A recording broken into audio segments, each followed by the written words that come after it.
it's Ranger Jordan here at Summerlake with the fabulous and amazing Jen from Geese Guys. Hi, Jen. Hi, how are you? I'm wonderful. How are you? I'm doing great today. It's a beautiful day here at Summerlake, and I want to know about why there are dogs behind us. What do you do? Well, I'm from the Geese Guys, and we are the company that is contracted with the City of Tigard to help keep the park healthy in relation to the population of Canada geese. I'm a bit confused by that. Wouldn't it make sense to leave wildlife wild? I mean, that would make sense if we left wild areas wild. But we have a whole community here. We have people, we have homes, we have really limited space for the geese to be. So there's a finite number of birds that can safely live in this area without causing harm to themselves or the property. What are the risks if there are too many geese around? Well, one of the big ones, if you walk around in any area that has a whole bunch of geese, going to be a lot of goose poop. Oh, I know. Worst. It is. Not just because it's unsightly, but also because people can slip and fall in it. And Have done. Right? And it carries a whole lot of bacteria. And behind us, we have this incredibly beautiful lake.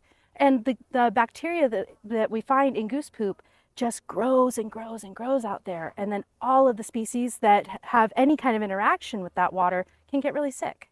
So what I'm hearing is too much goose poop contaminates the water, which in turn damages pretty much everything else. Yeah, pretty much. Wow. So how does it work? Why dogs? Well, geese and really all wild animals are programmed to understand things like predator and prey. So what we do is we use dogs. These two are border collies. This one's Poppet. This one's Merritt.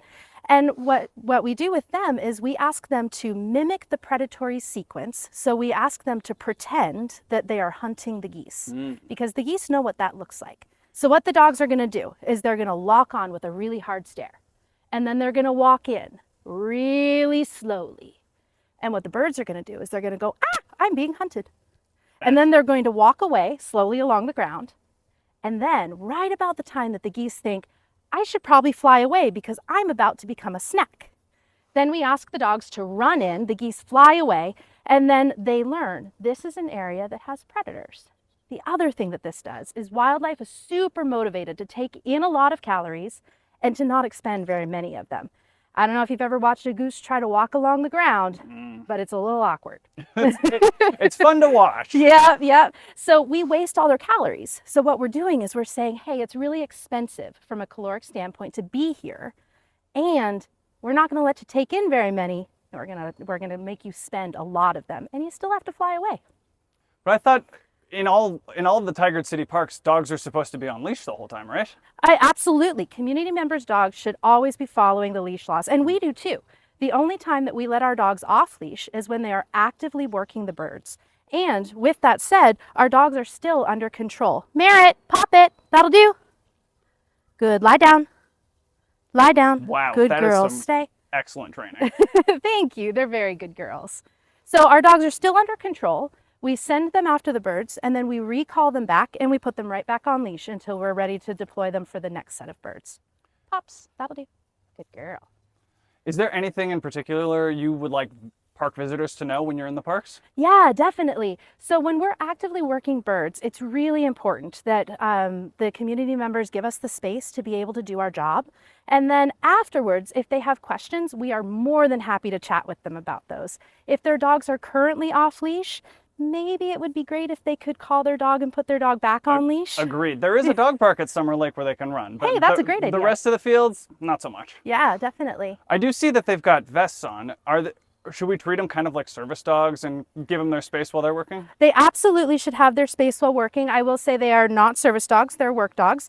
But we want to make sure that they're appropriately identified so everybody knows that this is a dog that is employed by the Geese Guys and is following all of the rules that we set forth for all of our employees. So most of the time I see the geese out on the grass, but what do you do if they're on the lake, for example? So we have a couple of different ways that we can manage that.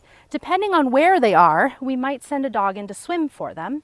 And then what's going to happen then? The dog is going to swim. They're going to avoid any other species that are not geese. So they'll go around ducks and they're going to swim until the geese choose to fly away from the water. Then the handler is going to recall the dog back out of the water. How do you control the geese population around here besides hazing and chasing the geese? Yeah, so the hazing does a really nice job of actively dissuading them from setting up shop and hanging out here too long. At Summerlake, we want to have some geese here. They're beautiful. And a smaller number of them is actually not bad for the park at all. And people enjoy seeing them. And sometimes in the springtime, there's a few goslings. But too many goslings very quickly presents a problem from a population standpoint. So in the spring, when the geese have just laid eggs, we come out with a kayak and we go to each of the 3 islands and we look for the nests. And we're going to remove however many eggs we find in the first round. And then about 3 weeks later, we're going to come back out and we're going to see how many nests are back.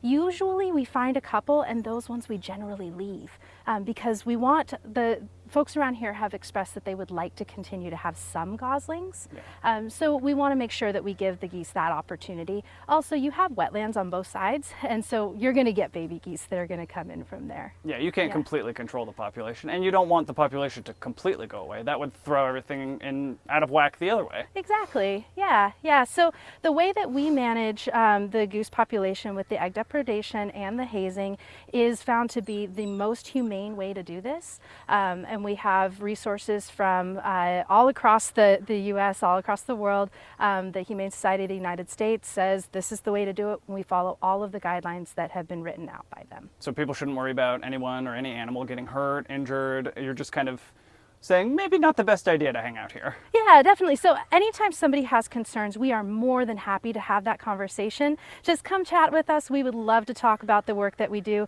Ask anyone that loves dogs. We sure love the opportunity to talk about them. So do you think, looking around here, do you think the Geese Guys plan is working? Absolutely, yeah. When we first started out here, this whole area was covered in goose poop, and it was super muddy and really slippery. It was hard to walk on any of the paved pathways because it was just covered in poo. There were just way too many geese that were hanging out here. So over the course of the time that we've been here, we have trained the geese to disperse into lots of different areas. They spend a little bit less time in the park, and the migratory flocks that do a ton of damage in very short periods of time, we've seen a really significant reduction in the frequency that we see them and the size of that flock. So yeah, we think it's going pretty darn well here. Merritt, you're doing a great job. Merritt noticed that we had some resident geese that landed in the water over there, and she cannot believe that I have not yet released her to do her job. Well, Jen, thank you so much for having a conversation with me here at beautiful Summer Lake. And if you're out here at Summer Lake and you see the Geese Guys and their dogs around, be sure to stop by, ask some questions, and say hi. Thank you so much for having us, Ranger Jordan. This was really great.